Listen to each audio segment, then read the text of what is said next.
Abraham George, un Yupik Esquimau, de l'Alaska. J'ai été escorte dans le monde des esprits par la lumière la plus brillante. En 2005, Abraham Hipley George de l'Alaska a été mortellement blessé dans un terrible accident, alors qu'il se rendait à un hôpital dans l'orage. Les ambulanciers paramédicaux l'ont ressuscité, mais Hipley avait déjà quitté son corps. Le Seigneur Jésus l'a rencontré et l'a emmené au ciel pour voir des gens qui l'avaient servi fidèlement.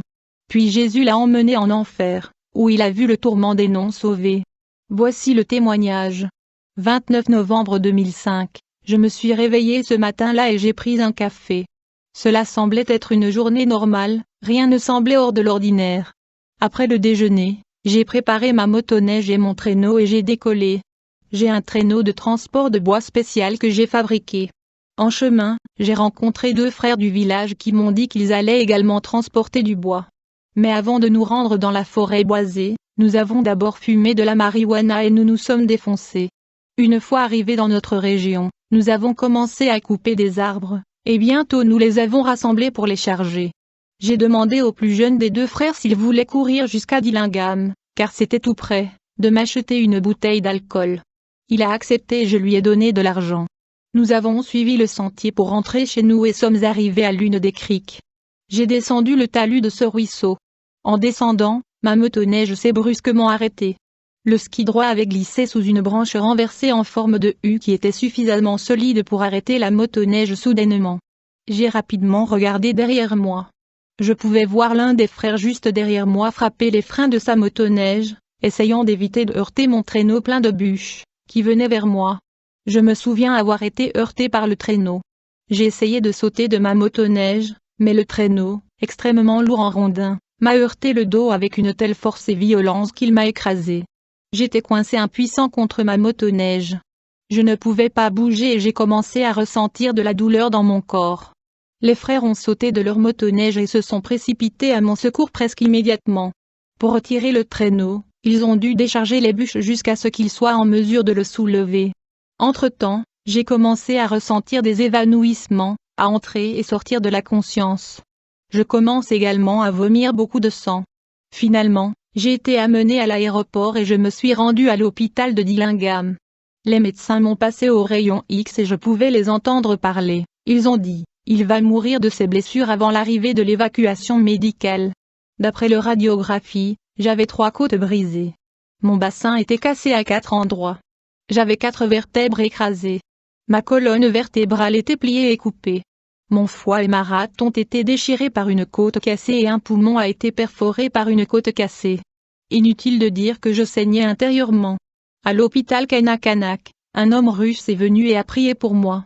Il a dit, « Seigneur, si c'est ta volonté, prolonge sa vie. » La prochaine chose que je savais, j'étais sur l'évacuation médicale à Orage sur un Learjet. Il y avait 4 ambulanciers paramédicaux ou ambulanciers dans l'avion et ils me surveillaient. Ma tension artérielle a continué à chuter. Finalement, mon cœur s'est arrêté. J'ai eu un arrêt cardiaque et je me suis évanoui. J'avais l'impression de m'endormir.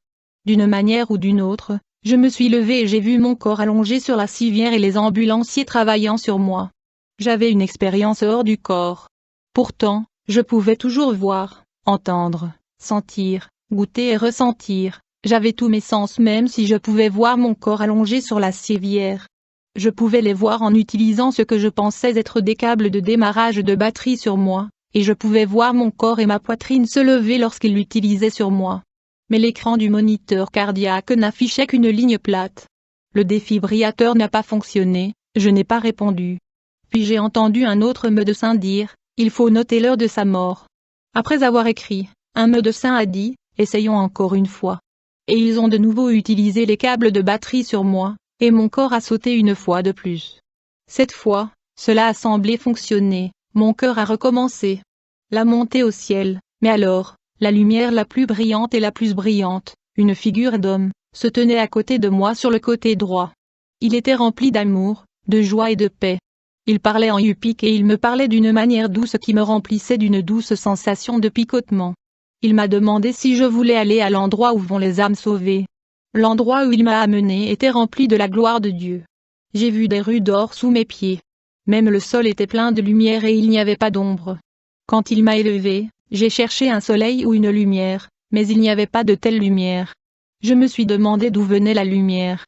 Lui, Jésus, a dit, « Je suis la lumière du monde ». J'ai vu beaucoup d'âmes sauvées de toutes nationalités différentes avec cette brillante lumière. Les âmes sauvées avaient des vêtements blancs, même les anges avaient des vêtements blancs. Et il n'y avait que des jeunes. Il n'y avait pas de personnes âgées. J'ai reconnu beaucoup d'âmes sauvées. J'ai vu des gens d'Akashak et de Manokotak. J'ai vu ceux de ma famille, ma upa, grand-mère, tante, oncle, les parents de ma femme et ceux que je n'avais jamais rencontrés auparavant. Je me suis demandé dans mes pensées, qui est-ce? Jésus connaissait chacune de mes pensées et m'a dit leur nom. J'ai réalisé qu'ils avaient l'air si jeunes avec une peau brillamment brillante et lisse, et ils étaient vêtus de robes blanches.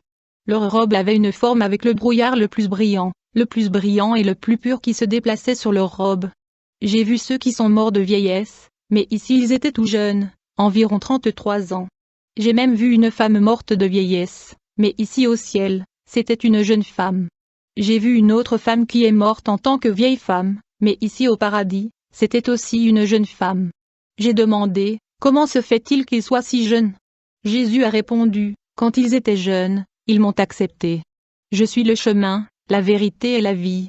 Les hommes et les femmes avaient les cheveux noirs et des ensembles complets de cheveux. Les femmes avaient de longs cheveux ondulés et un vent doux semblait souffler sur leurs cheveux. Certains avaient des ailes et certains ne portaient pas la robe blanche la plus brillante et la plus pure faite de brouillard.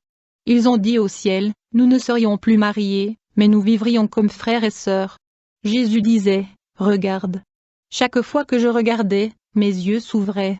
J'ai même vu beaucoup de petits enfants et des anges avec des ailes volées autour d'eux, mais certains n'en avaient pas.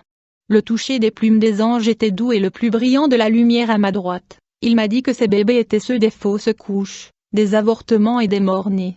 Mais leurs parents, les mères sauvées, les reconnaîtront et les bébés reconnaîtront leurs parents et leurs mamans, m'a-t-on dit. Cet endroit est tellement merveilleux. Jésus a créé cet endroit pour les âmes sauvées. La descente en enfer, puis la lumière la plus brillante m'a demandé, voulez-vous voir où vivent les âmes non sauvées? Mais je n'avais aucune autorité ou contrôle sur mon esprit et mon âme, quoique le Seigneur ait dit, tout mon être a obéi à sa voix. Ensuite, Jésus et moi nous sommes détournés des âmes sauvées et nous sommes allés à un endroit différent. Mais nous n'avons pas marché, nous avons plutôt commencé à glisser vers le bas. Dès que nous avons commencé à descendre dans l'obscurité, j'ai commencé à sentir une odeur horrible et j'ai eu le souffle coupé. Cela semblait toxique. Nous sommes arrivés à une obscurité totale mais j'entendais des cris et des grincements de dents. Je pouvais entendre des millions et des millions de personnes avant même que nous n'atteignions le gouffre sans fond et les ténèbres extérieures. J'ai entendu d'innombrables personnes dans différentes langues étrangères, mais je pouvais aussi entendre des voix en yupik. Il y avait des gens qui grinçaient des dents, pleuraient et hurlaient de tourment. Il y avait aussi des chrétiens qui ont désobéi au Seigneur, et sont devenus comme le serviteur inutile, qui est jeté dans l'obscurité extérieure. Matthieu 22 verset 13. Alors le roi dit au serviteur, liez-lui les pieds et les mains, et jetez-le dans les ténèbres du dehors, où il y aura des pleurs et des grincements de dents, et les gens qui sont morts dans leurs péchés criaient, donnez-moi une autre chance. Il existe différents niveaux de l'enfer, et les pires des pécheurs sont tourmentés de la pire des manières. Ésaïe 66 vers 24, leurs vers ne mourront pas, et leur feu ne s'éteindra pas. Les 3 hommes hainent l'enfer. Le Seigneur m'a montré 3 hommes parlant yupik différents. La gloire du Seigneur m'a montré le premier homme parlant yupik. La gloire du Seigneur m'a montré l'âme perdue, les vers sortaient de ses yeux, de son nez, de sa bouche et de ses oreilles. L'homme a dit à Yupik, ce n'est pas un endroit pour moi, je suis fatigué d'avoir soif. Je souffre et je suis fatigué d'être tourmenté. Pourquoi suis-je ici? Donne-moi une autre chance. Il a dit cela 3 fois. Le Seigneur lui répondit après la 3e fois. Lorsque vous étiez sur terre, je vous ai donné de nombreuses chances. J'ai eu mes bras grands ouverts pour vous recevoir. Je t'ai appelé par nom, mais tu n'as pas écouté mes mots et ma voix. Vous avez choisi de profiter des plaisirs des péchés, de la drogue, de l'alcool et des plaisirs terrestres. Vous avez choisi de ne pas aller à l'église, de vous repentir et de vivre pour moi. Vous serez ici pendant longtemps jusqu'au jour du jugement. Alors vous serez jugés selon vos œuvres et jetés dans l'étang de feu, où les feux vous tourmenteront à jamais. Le Seigneur m'a alors montré un autre homme parlant yupik. La gloire du Seigneur m'a montré l'âme perdue, et des vers sortaient de ses yeux, de son nez, de sa bouche et de ses oreilles. L'homme a dit, ne me regarde pas, Ne m'approche pas, j'ai honte de moi. Ce n'est pas un endroit pour moi. Je suis fatigué d'avoir soif, je souffre, fatigué d'être tourmenté. Pourquoi suis-je ici? Donne-moi une autre chance. Il a dit cela 3 fois. Le Seigneur lui répondit après la 3e fois. Quand vous étiez sur terre, vous buviez de l'alcool. Avant que votre temps ne vienne, et avant que vous ne vous repentiez et ne veniez à moi pour être mon serviteur, vous vous êtes suicidé, vous vous êtes suicidé. Vous avez pris votre vie qui ne vous appartenait pas, vous m'avez trompé en vous suicidant. Vous serez ici pour toujours jusqu'au jour du jugement, puis vous serez jeté dans les temps de feu où les feux vous tourmenteront pour toujours. Il y avait beaucoup de gens en enfer, beaucoup d'âmes, ils étaient tous trop tard et sans Jésus. Le Seigneur m'a montré un 3e homme Upique, qui était un prédicateur. La gloire du Seigneur m'a montré l'âme perdue, et des vers sortaient de ses yeux, de son nez, de sa bouche et de ses oreilles. L'homme a dit, ce n'est pas un endroit pour moi, je suis fatigué d'avoir soif, je souffre, fatigué d'être tourmenté. Pourquoi suis-je ici? Donne-moi une autre chance.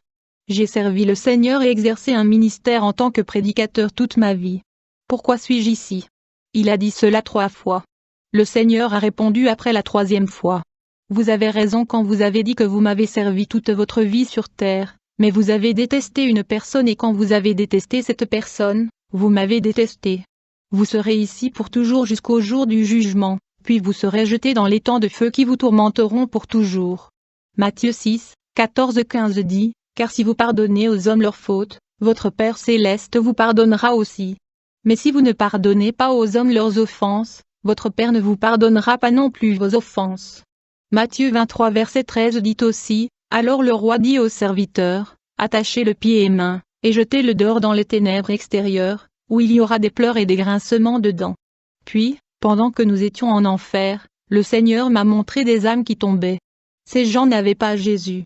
Ceux qui meurent, s'endorment, sans Jésus se réveilleront en enfer. Même en ce moment même, au moment où nous parlons, les gens tombent en enfer. Ces vers en enfer ne mourront jamais. Les vers sont là en ce moment et sur ces pauvres âmes. Au bout d'un moment, dans mon esprit, j'ai dit que je ne voulais plus rester en enfer. J'avais peur et peur. J'ai pensé, vais-je être ici aussi? Vais-je être coincé ici aussi? Vais-je passer l'éternité ici? Et la voix, la lumière la plus brillante m'a dit, comme s'il lisait dans mes pensées, je vais te ramener. Le retour au ciel et à la terre. Jésus m'a ramené à l'endroit où vont les âmes sauvées. Il m'a ramené au paradis, à l'endroit le plus brillant où j'ai de nouveau rencontré mes proches. Le Seigneur m'a mis à côté de mon Père, qui a dit, ce n'est pas votre temps, vous devez rentrer. Après avoir passé quelque temps au paradis, le Seigneur m'a dit qu'il me ramènerait. Et quand Jésus et moi descendions, il m'a dit, dis à mes enfants, je les aime. Dites-leur qu'il y a le paradis et l'enfer. Dites-leur que je suis le chemin, la vérité et la vie. Dites-leur que personne ne vient au Père que par moi. Dites à mes enfants que je viens bientôt. Il m'a dit cela 3 fois. Je ne voulais pas y retourner. Je voulais rester dans cet endroit confortable. Le Seigneur a dit, si vous ne le dites pas à mes enfants et à mon peuple, je vous jetterai dans les ténèbres extérieures, où il y aura des pleurs et des grincements de dents, et là vous souffrirez pour l'éternité et le feu ne s'éteindra pas. Dites à mon peuple et à mes enfants que le ciel et l'enfer sont si réels. Quand il a dit cela, j'ai eu peur et cela m'a donné des frissons. Quand il m'a ramené, j'ai dit que je ne savais pas comment parler devant les gens. Jésus a dit, je vous emmènerai dans des endroits où vous n'êtes jamais allés. Je vous aiderai lorsque vous parlerez du paradis et de l'enfer. Ceux qui sont remplis de l'esprit seront vos amis. Dites à mes enfants que je les aime. Dites-leur qu'il y a le paradis et l'enfer. Dites-leur que je suis le chemin, la vérité et la vie. Dites-leur qu'il n'y a pas de chemin vers le Père si ce n'est par Jésus. Alors que le Seigneur me rapprochait de mon corps, je pouvais voir les médecins débrancher les cordons de maintien de la vie de mon corps. Puis j'ai entendu de nombreuses voix d'anges chanter nuit silencieux de la plus belle manière que j'ai jamais entendue. Quand j'ai touché mon corps, je suis revenu à moi-même. Je n'entendais plus le chant. J'ai soudainement ressenti la douleur de mes blessures. Je pouvais sentir les tubes dans ma bouche et mon nez. J'allais dire à la lumière la plus brillante et la plus brillante à ma droite de me ramener au paradis, mais il était parti. Je voulais rester là où amour, joie et paix, et la lumière paisible, brillante et brillante, était et y restait. C'était le jour de Noël en 2005 et les médecins de l'Alaska Native Medical Santé débranchaient mon système de survie. Ils ont dit, il ne survivra pas. J'avais développé une pneumonie dans mon bon poumon, l'autre poumon était déchiré et inutile d'avoir été endommagé lors de l'accident, et cela mettait fin à ma vie. Ils ont laissé ma famille me voir pour la dernière fois. J'ai reçu les derniers ministères. J'ai appelé le nom du prédicateur et il est revenu. Il était content de me voir vivant. Puis de la fumée a commencé à tourbillonner autour de moi, et elle a tourbillonné dans ma chambre pendant 3 jours. L'Esprit du Seigneur, comme un brouillard brillant et la plus belle odeur, tournait au-dessus de mon lit. J'ai demandé aux médecins et aux infirmières qui s'occupaient de moi, pourquoi y a-t-il de la fumée? J'ai demandé s'il y avait un incendie. Ils ont dit qu'il n'y avait ni fumée ni incendie. Je suppose que seulement je le voyais. Chaque fois que je respirais cette fumée, je pouvais sentir la guérison se dérouler dans mon corps. J'ai ressenti un picotement qui a commencé au-dessus de ma tête, et avec le temps, ce picotement a commencé à voyager le long de mon corps. Je pouvais sentir les os se bouger dans mon corps. J'entendais des bruits pendant que les os se remettaient en place. J'ai commencé à récupérer. Le 2e jour, les médecins ont apporté une radiographie portable dans ma chambre et m'ont réexaminé. Ils ont vu les os guéris et n'ont pas pu trouver les blessures. Ils ont cherché l'entaille dans mon foie et ne l'ont pas trouvé. Les médecins ont crié fort leur incrédulité en disant « Cela ne peut pas être ». Ensuite, ils m'ont amené à la thérapie physique et ils m'ont laissé marcher. J'ai marché seul et j'ai loué Dieu. Le 3e jour de mon réveil, toute la douleur avait disparu de mon corps. C'était le 27 décembre 2005. Les médecins m'ont alors libéré, car il n'y avait plus rien de mal avec moi, le Seigneur Jésus-Christ a guéri toutes mes blessures. J'ai raconté aux médecins et aux infirmières ce que j'avais vécu et ils ont dit, c'est réel. Il est temps de changer nos vies. Ministère. Depuis son rétablissement, Abraham George a voyagé dans de nombreux endroits pour témoigner du Seigneur Jésus-Christ et du merveilleux miracle de guérison que Dieu lui a conféré. Au cours de son témoignage, des signes et des prodiges ont suivi Abraham, tout comme des signes et des prodiges ont suivi les apôtres de Jésus et d'autres qui ont donné leur vie à Jésus et ont témoigné de lui. Abraham dit, le monde ne va pas mieux. Même le temps est des derniers jours. Tous les messages que Jésus m'a donnés sont bibliques. Quand je lis la Bible, je vois ce que le Seigneur me disait. Mettez-vous d'accord avec Dieu. Faites de Jésus-Christ votre Seigneur et Sauveur. Prenez votre croix et suivez-le. Il y a un paradis à gagner et un enfer à éviter.